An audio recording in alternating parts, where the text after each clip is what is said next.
There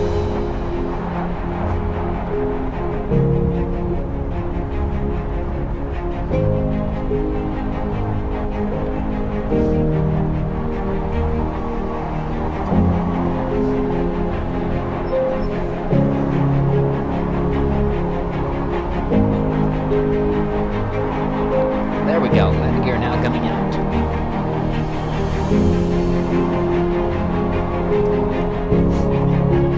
And with Korean Air continuing with its speed there, we should see Asiana behind it here eventually. So maybe we'll see both A380s as Asiana does its turn.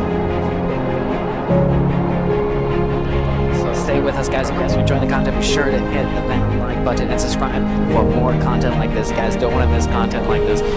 Skies are as clear as they are today.